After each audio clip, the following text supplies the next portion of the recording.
Magistrate ने कहा कि दिल्ली पुलिस ने सिक्योरिटी विड्रॉ की है, मगर जो थ्रेट लेटर एक मजिस्ट्रेट को लिखी है जिसमें मजिस्ट्रेट को मारने की धमकी दी है और साथ में मुझे भी मारने की धमकी दी है, ये जो वो दिल्ली सरकार का अपॉइंट किया हुआ एडवोकेट उसने ऐसे आर्गूमेंट किए कोर्ट में, मुझे ये कहना पड़ा कि ये लग रहा है कि स्टेट का वकील नहीं, ये जगदीश टाइटलर का वकील है। और ये तो आज तो साफ ये लग रहा था कि ये बीजेपी और आम आदमी पार्टी ने हाथ मिला लिया है ये जगदीश टाइटलर को बचाने के लिए। आज जगदीश टाइटलर वाला केस दिल्ली हाईकोर्ट में लगा था। जो गवाह अभिषेक वर्मा जिसको सिक्योरिटी हाईकोर्ट ने दी थी और सिक्योरिटी वो दिल्ली पुलिस ने विड्रॉ कर ली है, और जब ये मजिस्ट्रेट के पास एप्लीकेशन फाइल की तो मजिस्ट्रेट ने ऑर्डर किया था कि इसको 4 हफ्ते के लिए सिक्योरिटी दो, और फिर उसने कहा कि हाई कोर्ट में जाके पिटीशन फाइल करो। और ये मजिस्ट्रेट ने अपने ऑर्डर में लिखा भी है कि सीबीआई कहती है कि ये इंपॉर्टेंट विटनेस है और इसकी सिक्योरिटी जो विड्रॉ करना वो सही नहीं है, मगर ये फाइनल ऑर्डर हाई कोर्ट करेगी और उन्हें 4 हफ्ते के लिए जो सिक्योरिटी के ऑर्डर कर दिए थे। आज जब ये हाई कोर्ट में केस लगा तो बहुत ही आज हैरानी की भी बात है और बहुत दुख की भी बात है। कोर्ट में ऐसा लगा जैसे कि बीजेपी और आम आदमी पार्टी दोनों ने आपस में हाथ मिला लिया जगदीश टाइटलर को बचाने के लिए, इस तरह का। और ये जो केस है जो अभिषेक वर्मा जिसमें गवाह है और जिसमें ऑर्डर किया है जो 4 दिसंबर 2015 में जो ऑर्डर किया है ये कोर्ट ने कि सीबीआई इसकी फर्दर इन्वेस्टिगेशन करे और अभिषेक वर्मा की स्टेटमेंट रिकॉर्ड करे। 5 साल हो गए उसको सीबीआई अभी तक लेके बैठी है। दिल्ली पुलिस को हाई कोर्ट ने ऑर्डर किया था कि इसको सिक्योरिटी दो, दिल्ली पुलिस ने उसकी सिक्योरिटी विड्रॉ कर ली। मजिस्ट्रेट ने कहा कि दिल्ली पुलिस ने सिक्योरिटी विड्रॉ की है, मगर जो थ्रेट लेटर एक मजिस्ट्रेट को लिखी है जिसमें मजिस्ट्रेट को मारने की धमकी दी है और साथ में मुझे भी मारने की धमकी दी है और साथ में अभिषेक वर्मा को भी मारने की धमकी दी है। मजिस्ट्रेट ने कहा कि ये लेटर को दिल्ली पुलिस ने कंसिडर नहीं किया, इसलिए इस लेटर को भी कंसिडर करके दिल्ली पुलिस इसकी सिक्योरिटी के बारे में फिर फैसला ले।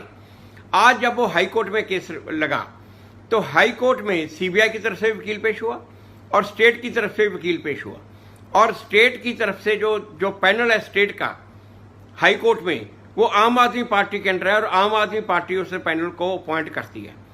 और ये रोज की लड़ाई रहती है इनकी आम आदमी पार्टी और जो बीजेपी के लॉयर्स हैं, जो सेंट्रल गवर्नमेंट के लॉ ऑफिसर्स हैं, उनमें भी रोज की इनकी लड़ाई रहती है कि वो नहीं पेश हो सकते, ये जो दिल्ली सरकार ने अपॉइंट किए हुए एडवोकेट हैं वही पेश होंगे। और ये आज ये जो वो दिल्ली सरकार का अपॉइंट किया हुआ एडवोकेट उसने ऐसे आर्गूमेंट किए कोर्ट में, मुझे ये कहना पड़ा कि ये लग रहा है कि स्टेट का वकील नहीं, ये जगदीश टाइटलर का वकील है। इतना ज्यादा अपोज किया।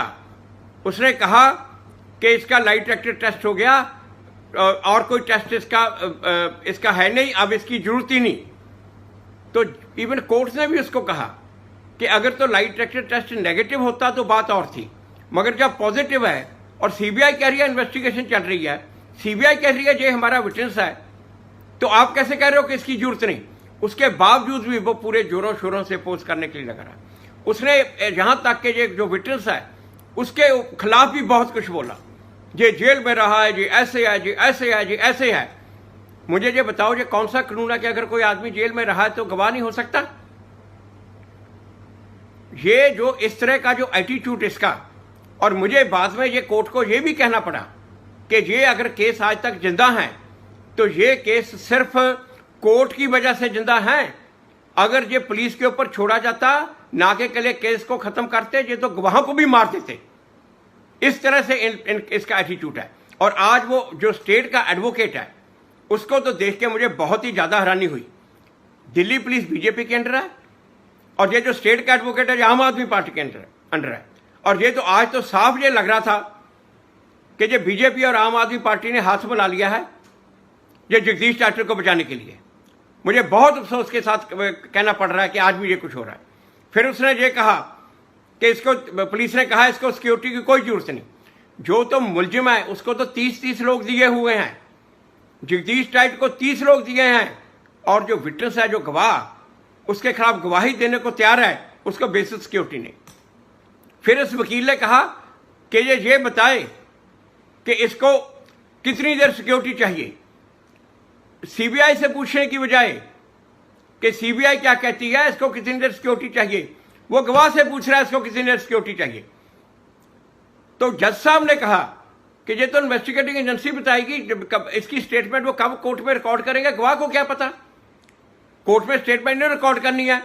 तो मुझे ये कहना पड़ा कि जो मुलजिम है उसको तो 35 साल से इन्होंने 30 लोग दिए हुए हैं, 35 साल से दिए हैं, और गवाह के लिए बेसिक सिक्योरिटी नहीं दे सकते। जो इस तरह का एटीट्यूड ये लग रहा है आज भी, कांग्रेस तो पहले इनको बचा रही थी, और आज ये लग रहा है कि ये आम आदमी पार्टी और बीजेपी भी इनको बचाने के लिए तुल गई। मगर ये I am so grateful to the high court, जो जज साहब थे जस्टिस योगेश खन्ना, इनके साहब के कहने के बावजूद भी जस्टिस योगेश खन्ना ने आज ऑर्डर किया कि इसकी सिक्योरिटी कंटिन्यू करो, इसको सिक्योरिटी रेगुलर 24 आवर सिक्योरिटी दी जाए, मिले, और अब आप रिप्लाई फाइल करो, उसके बाद में फैसला करूंगा। ये बहुत ही एक आज मल के बड़े एक दुखी हृदय से मुझे ये बात कहनी पड़ रही है कि आज भी ये कुछ हो रहा है, 35 साल के बाद भी ये इस तरह से ये सरकारें इन मुलजिमों को ऐसे बचा रही हैं।